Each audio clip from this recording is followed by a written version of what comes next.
This is round 3 of this F1 25 My Team Career Mode Season 6, where we are once again driving as an owner-driver Archer Aarava back in the cockpit alongside Max Verstappen. And we come off the back of a roller coaster Japanese Grand Prix. Unfortunately, it started on a massive downward bit in qualifying around Suzuka, as we're still getting to grips with being back in Formula 1 after some time away, and a big slap of oversteer off the curb, catching us out, chewing us up and spitting us out, meant we had to have a huge recovery drive. And whilst we were trying to recover, Max Verstappen, our new teammate, ascended up to the top with flying colours, dominated the end of that Japanese Grand Prix, and it's our first win as a team. But of course, now it's a very different vibe being the owner driver again. I'm obviously happy that Verstappen has got off the mark. He's won a race in our car, because now we know the car is capable of winning a race this early on into the season. But now that we're driving as ourselves again, it's really just about being a bit more selfish. And you can't be too happy about how we performed when our teammates winning a race there. I'm still pretty happy with how the first two races have gone. There's clearly potential there, but as some of you have said also, we just need to iron out those mistakes and qualify better. Simply put, not getting to the top 10 shootout yet. That needs to be the target now, especially we're trying to go up against Verstappen. He's clearly still incredible at this point of the series. He's still got a lot of performance to give. I mean, there's a reason why he's been in the last two title fights in maybe a car that has been inferior. Well, now we are delivering him a car that is capable of being consistently up there, as we have shown as a constructor, having won the last 3 constructors titles. So I think we're going to be getting the best of Max Verstappen's AI, and that is a problem that we need to pull up our socks and really perform. But yeah, a bit of a topsy-turvy Q1 with a bit of surprise at the top end and the bottom. Both Williams Porsches looking like they've maybe resolved their massive battery issues from rounds 1 and 2. Let's see how it goes in Q2 and then into Q3. And then Toyota, unfortunately, flip-flopping. They looked so strong in Suzuka over one lap. They're here around Bahrain, not so much. Well, for us, we're through into Q2, but now can we break through into that elusive top 10 shootout? And it's been a tidy lap. We've dialed the car a bit more in from Q1, just trying to carry a bit more speed and have a bit more confidence with the car. Verstappen's so good at doing that, of course, in real life and in this game as well. But we've done well. We're only 0.08 off him, and we got in to the top 10 shootout for the first time as the owner driver back on this game. But you can see, well, it's not both Williams, but one of the Williams Porsches has made it through. It's Paul Aaron, the kind of de facto team leader. So maybe Williams have somehow maybe tried to get past their ERS issues, but obviously the race is a whole different matter, so let's see how that goes. But it's a strong performance from Mercedes and Lando Norris there to be the sole silver arrow, and Hadjar impressing for Benetton being up there as well. Both Red Bulls, both Ferraris, and of course both us, Aarava Lotus racing cars, and one lone McLaren of Charles Leclerc, who is he going to get a third pole position in a row and then not convert it in this race? I almost, for his sake, he kind of almost should maybe not try and go for pole, because it's been 2 poles and no win. Maybe it's a bit of bad luck for him at the moment this season, or maybe it's just McLaren once again, as we saw in previous seasons. In the case of Verstappen, in both seasons he was in McLaren there, just constantly that car was letting him down in races. There's just something about the McLaren team in this save where they're actually on paper so fast, but in the races it just falls away for them, as it's not the best first lap for us in Q3, but we know where we need to improve. A lot of it is in this first sector, to be honest, because we just didn't attack this turn 1 as much as we could have. And you can see, that's resulting in, as we exit that section, about 2/10 found in that section alone, just getting at the corner better. And then through this right-hander, just carrying way more speed there. So I think, again, as I said in Q2, it's just constantly getting more and more confident with, okay, we can break that a little bit later, maybe not having to really turn as much as we need, and just let the car do its thing mid-corner, and the downforce will be there. And trusting the car a bit more, we get up to 6/10 improved, and that is going to be our best qualifying to date. I mean, it already was going to be, having made it into this session, but that is a second row lockout with Max Verstappen. we can be very happy with that. That is exactly what we needed when we spoke about before needing to improve our qualifying. But it's going to be George Russell and Red Bull Ford getting pole here in Bahrain, having won the first race, remember. So let's see if it's going to be another great race for Russell where he can maybe show that same sort of pace he had in Australia. But maybe this is going to be the luck Leclerc needs to not be on pole and that pressure that comes with it. Let's go to the grid. It's race day in Sakhir, under the lights. It is great to have your company for the Bahrain Grand Prix. A fantastic venue. Every seat in the house is a good one, including yours. Off the back of a fantastic qualifying session, it's time to see how our starting grid looks like for today's race. What a qualifying yesterday for George Russell. He'll start today's race from pole position. And it's Charles Leclerc in P2. Looking at the rest of today's grid, we have Verstappen, Button, Pierre Gasly and Norris, Bortoleto, Hadjar, Aaron and Liam Lawson, Doohan, Bashir, Zach O'Sullivan, Fittipaldi, Maloney, Pepe Marti, Alex Albon and Lance Stroll, Solov, Martins, Barnard and Jack Crawford rounds off the grid. That's it then, it's time to go racing as we head down trackside for today's race.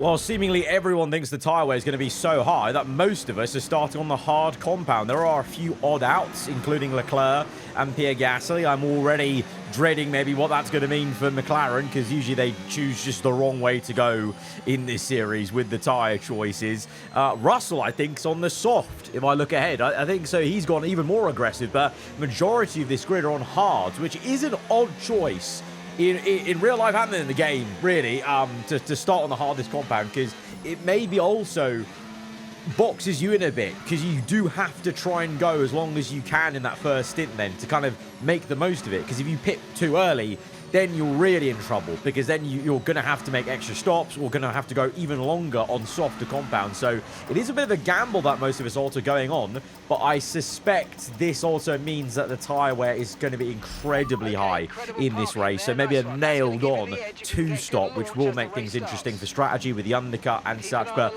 honestly, I'm just enjoying the fact that we can see the proper 5 set of red lights ahead of us, starting on the second row in P4 alongside Max Verstappen, our new teammate, as we go to lights out and we're underway. It's a slow start for Russell initially, cuts across Leclerc to defend. Leclerc goes to the left. Verstappen's actually had an even worse getaway, actually. I was too focused on Russell's car. Verstappen's had a bit of a mare. He's getting overtaken by Pierre Gasly. Is that just the hard compound as Leclerc's AI drives into a bollard? That's very, very odd. But yeah, Verstappen maybe just showing that the hard compound, even though majority have gone for it, is obviously going to be the slower tyre at the start. And initially, Russell is going to be the quickest man on track.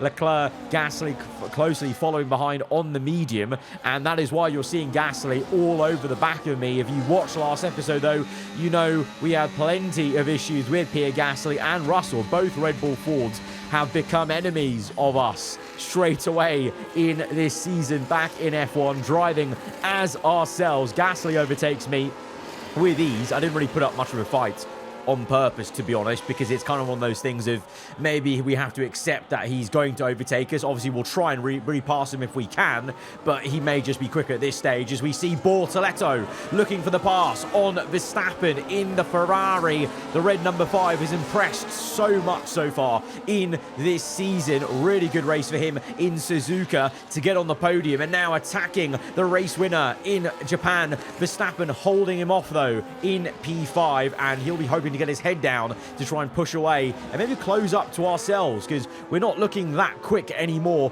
on this second lap after dumping a lot of battery on lap 1, I've got to say, to try and keep up with the Leclerc and Russell. It hasn't really worked out, because now on 9% battery, that's how much battery I wasted on lap 1 trying to, you know, it was futile trying to keep up with the two Red Bulls and the McLaren. And now we're going to be a bit of a sitting duck to Verstappen. I will try and use a bit of battery to defend, but there you go. With DRS, he's clearly biased. We are going to try and see if we can go around the outside. A bit cheeky there. Verstappen gives us just a tiny millimetre to work with on the outside, but it doesn't work. We've gone wide, and Verstappen is a bit too wise for that, and he's up into P4. But now we're the ones with DRS. So crucially, in a funny way, now I'm going to be the quicker car, and we'll come back at Verstappen. You know, having DRS, especially with these maxed out cars, that I'm finding is even more crucial. You know, thankfully there's no DRS trains like F124, but DRS is still so crucial to you staying in fights because of just how much it can pull you along. As Gasly makes a move on Leclerc, we go for the move on Verstappen for the repass. He outbrakes this though, and there's a safety car at that time because, oh, shock horror, Lance Stroll, he's round. He's spun it at the last corner, and he's on the racing line. That's why the safety car's out. And frustratingly, Verstappen just outbroke us before the safety car then just got called out. Otherwise, I think we would have had the right of way to stay in P4, but he was ahead as the yellow flag fell, or as the icon got put up on our screen. With the safety car out, this is a good opportunity to pit. We'll be a bit longer than planned on the next tyres, but we can make it work. Just remember, we'll probably lose track position. All right, so our engineer talking to us about... What? Talking to us about change of strategy. I was about to say, let's hear him out on what his strategy suggestion is, because it is a safety car. You know, maybe could be a good time to make a free pit stop, but with this strategy, absolutely not. What is that? Am I reading that right? He wants us to do a four-stop race with one soft, two mediums, and a soft. Okay. I think Mark's officially lost it. I think he's actually lost his marbles. I, for one, I don't actually think making a pit stop maybe is the right choice for us and any hard tyre runners. Because like I literally said on the formation lap, if you pit too early, we're screwed. Clearly with the tyre wear being quite high as well, like, you know, if we make a pit stop now, we genuinely would have to do a four stop to make it to the end. So I think we'll stay out. But let's see what others do. Obviously, Leclerc, Gasly, and Russell, they're all on a soft and two mediums. What do they do? Looks like two of them haven't come in. The other one has. I think that's Russell. Yep, Russell on the soft compound. That makes sense. For him, it is a good free pit stop. For Leclerc and Gasly, even they think they should be going longer on the medium. So I think we are vindicated in ignoring Mark. And that's just comical. That imagine if you actually had no clue about Formula 1 and you're playing this F1 game and you follow the engineer every single time. You would have come in and you would have been on for a four stop. Unbelievable stuff. Just to be honest, now that I'm saying that might be quite a funny challenge one day to do as like a one-off video, is I have to follow the engineer's instructions every single time to the letter, because how silly would some of those races be? As we now get underway, green flag racing onto lap 7 then is the restart, and as usual we've got the jump here at Bahrain. The AI are a little bit slow on the restart here, you know, using their battery I think, and we've made a double pass. Not only did we get Verstappen in a straight line, under braking we kind of caught Leclerc napping a little bit. He was boxed in a bit behind Gasly with the dirty air, and we just kind of sent it really, because we need to get a move on. Because I feel like in normal conditions, maybe the pace isn't there, but on a restart, safety car restart, we can be a bit cheeky and get that overtake done. And also, if we get ahead of Leclerc, give him a bunch of dirty air, maybe his mediums start going off a bit faster, and maybe there's actually half a chance we can stay ahead of him and be in second place. Can we try and catch Gasly? Who knows? Let's see. Lap 7... now's about the time maybe a medium tire starts wearing, so maybe we are going to start coming back to them. Let's find out in the next couple of laps. But Russell, having made that stop under safety car, he's 19th in a world of traffic. I feel like he's going to be regretting that soft tire choice at the start of the race. Let's see how it pays out. But on to the end of lap 7, bit of a wayward rear end for Hajar in the BWT Benetton, being attacked by the Aramco Honda of Lawson. We've also got some fighting going on between Albon and Doohan, of all people. So the two Silver Arrows are actually looking pretty good around Bahrain here. They've got a bit of pace compared to the first two episodes, which is nice to see actually, as there's fighting going on up and down the field. As we cut back to the live action up in for P5, it's Bortoleto versus Verstappen. Bortoleto trying to make the move on the inside. Verstappen's defended successfully to maintain P4, so those two friends off track. track, going at each other plenty here around Sakir, as Hajar has actually stayed ahead of Lawson. So good defense from the Benetton, as on lap 8, we're closing to Gasly. We've pushed away from Leclerc. We're within DRS range of Pierre, so we are gaining, and the tyres are coming to us in terms of his are going off. Ours aren't too bad yet, and we're just a bit too far there. He locks up though. Is that a bit of a mistake from pressure? It won't matter. We're deep. We fluffed that up a little bit. I tried to spook him on the inside and then went to the outside and kind of did myself in with braking way too late there. Can we go again on lap 9? Second time's the charm, isn't it? No, not quite third time, but no, we won't get a third time because Gasly's in. He's in. He didn't want this smoke.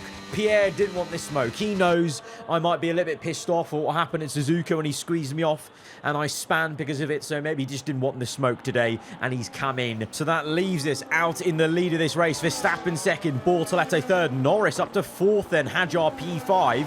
As I've got to say, just FYI, how lovely does our car look under the night sky of Bahrain? It's a symphony in black and gold. And also, I didn't even mention this, you might have noticed, eagle-eyed viewers, we've got a night mode helmet. We've flipped our colours mostly in black now with accents of white rather than the other way around. There's, unfortunately, as I mentioned, how slick the helmet and car is looking. Our driving not so much into turn 1 as we go a bit wide as the tyre wear is kicking in now. Verstappen came in the lap previous. I've come in now. One, because I didn't want to double stack with him, but also I did the maths of comparing the guys who were on mediums, like Gasly and Leclerc.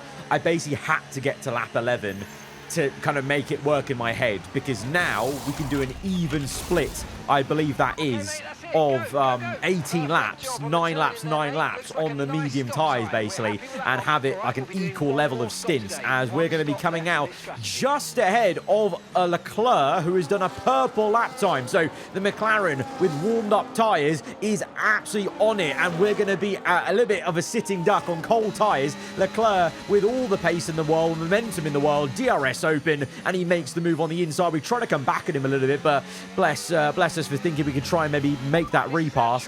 His tyres are just fired up and he's in the groove. We're going to have to just be patient and come back at him on the next lap once our tyres are a bit more up to scratch. But Leclerc on another set of mediums is that, I also just noticed. So he's got to come in again for what I probably think Hard's done at the end of the race. So we might be an advantage at the end. We might still be on a softer compound than Leclerc, and also might be on a softer compound compared to Gasly, because I think that's Gasly on mediums. Yeah, so some tyre advantage may be on the way, but right now we're focusing on this battle with Leclerc as we're going to be neck and neck into turn 1. Oh, in millimetres on the left-hand side between that front wing of his and our front end, as we've got ahead, but Leclerc has a great run. Bortoleto has come out of nowhere. Where has the Brazilian come from? 3 wide, Ferrari in the middle, McLaren on the outside, and we're on the inside defending, and we've maintained track position, and Leclerc's actually stayed ahead of Bortoleto. That would have been really cheeky if somehow Gabriel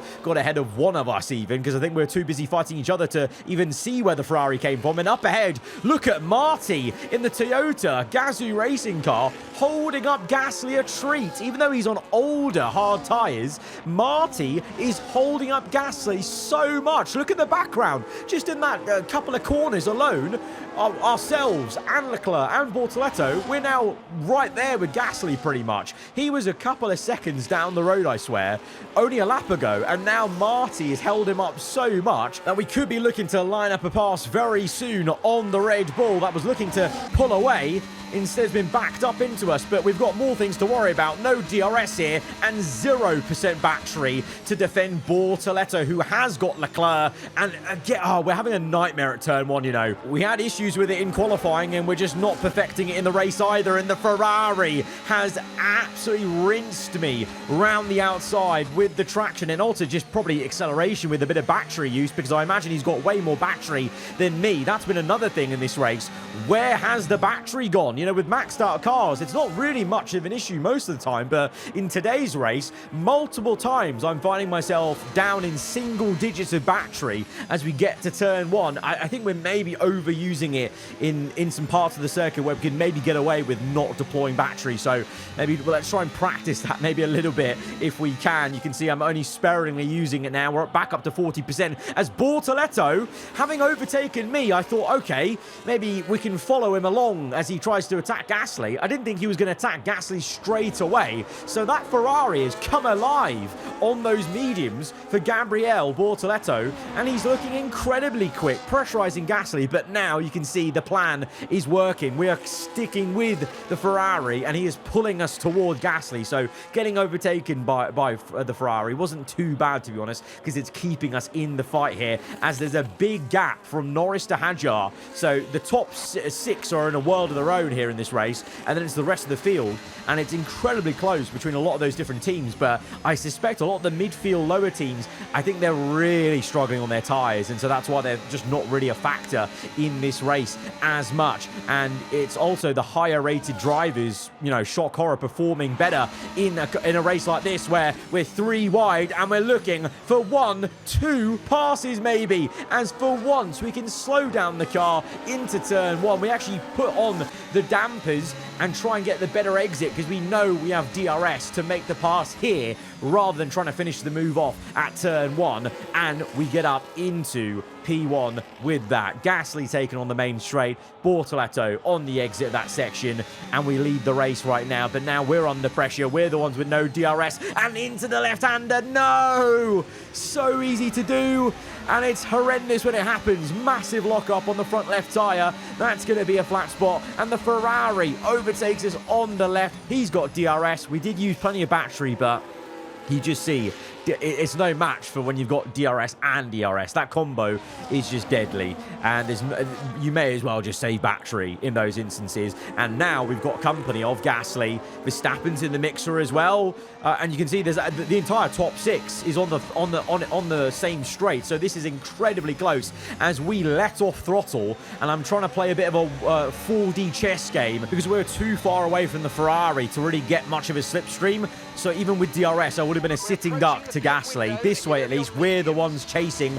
We got slipstream on him as we faked from the right to the left to try and make the repass. Bortoleto has got away a little bit because of that game, but I'm just trying to maximize our result today. And at that point in time on lap 18, it felt like our fight is now with Gasly. Bortoleto in this phase of the race is looking incredibly strong as... Oh! Was that a bit of carbon fibre that came off the Red Bull as we slammed the door shut into the brake zone?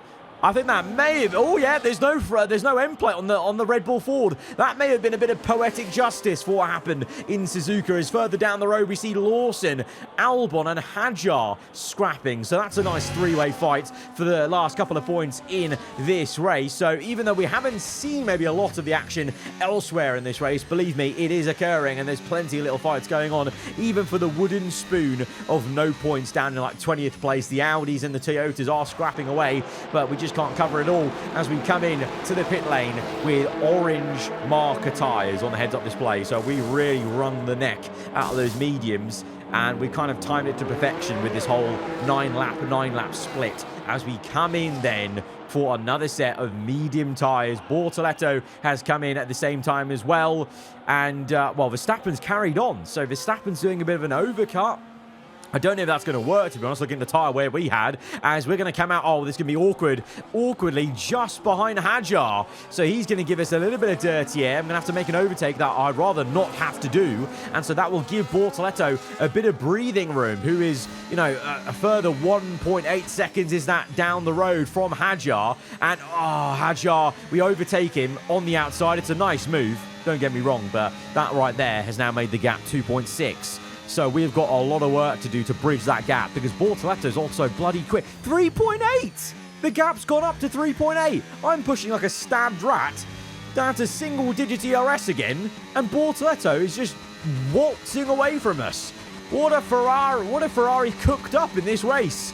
They're unbelievable on those mediums. Bortoleto has come alive on that yellow set of tyres. He was not that quick in the first stint on hards, but he has been electric. 4.5 seconds. He's gapped us by like 4 seconds in like a lap or so. That is ridiculous. It's behind. Verstappen overtakes Leclerc for third place. So we're in second then.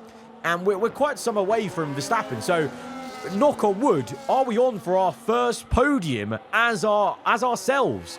For the first time in the My Team series? I think we might be. Verstappen might make it a double podium, although Leclerc, we spoke about him maybe struggling at the start of the race. He's actually coming back. He's on the hard tyres, and ironically, I spoke about before, maybe that will be an advantage for us if he's on a harder compound. But no, it looks like the McLaren is actually doing better on a harder compound. He can lean on that tyre more, and maybe that's an issue the McLaren has. And so Leclerc's coming back at Verstappen, trying to go right round the outside. Can't quite do it on lap 24, but you get the sense that Leclerc's really determined here to make this overtake. And on to lap 27, they're in their own little world here, Verstappen and Leclerc. They're miles away from Lando Norris in P5, who's doing really brilliantly, by the way, in the Silver Arrow to be up there in P5 after the disarray in the first 2 races.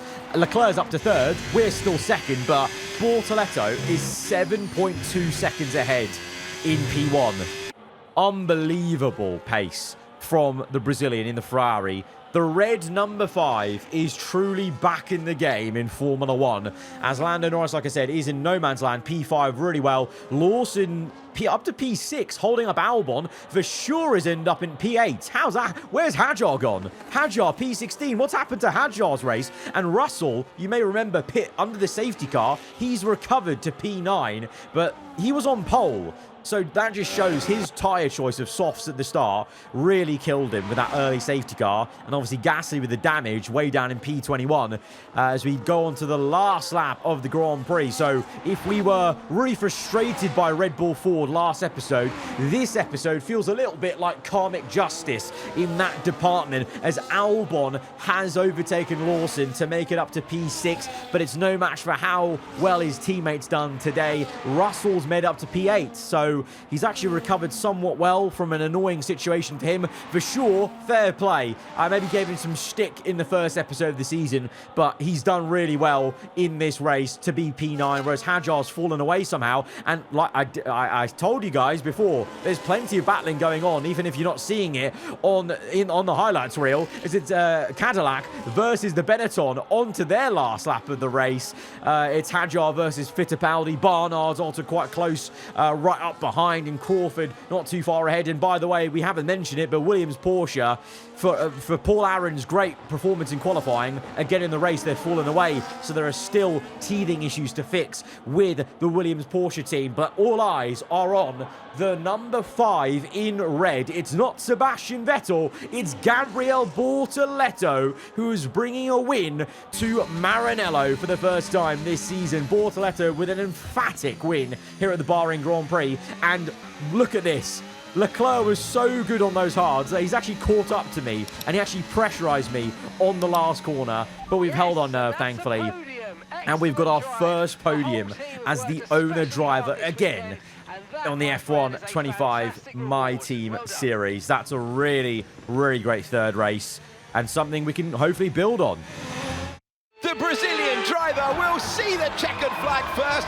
Gabriel Bortoleto takes the win. You always look back at a race like this and think, if I'd just made that mistake there or locked up here, there would have been contact. And every one of those overtakes is a moment where you have to absolutely nail it, perfect it, and that's exactly what they're able to do today. Great stuff indeed. The top 3 drivers work so hard today, and they climb onto the podium. Gabriel Bortoleto of Brazil striding to the top spot. I think that's going to be a very popular sight, and it's a really cool thing to see, that Bortoleto in a Ferrari winning. I said that was going to be a cool transfer when the season started, and we've now seen it really come into play. I think Ferrari have made a great signing there. We still lead the constructors. Ferrari, though, now second after Red Bull's disarray. It's still so early, and it's still very hard to tell what the pecking order's like. It's going to be a really interesting first part of the season. Guys, if you have enjoyed it, hit the like button. Let me know what you thought in the comments below. If you're around here, then do get subscribed for weekly Formula 1 content. I'll see you guys next time. Goodbye.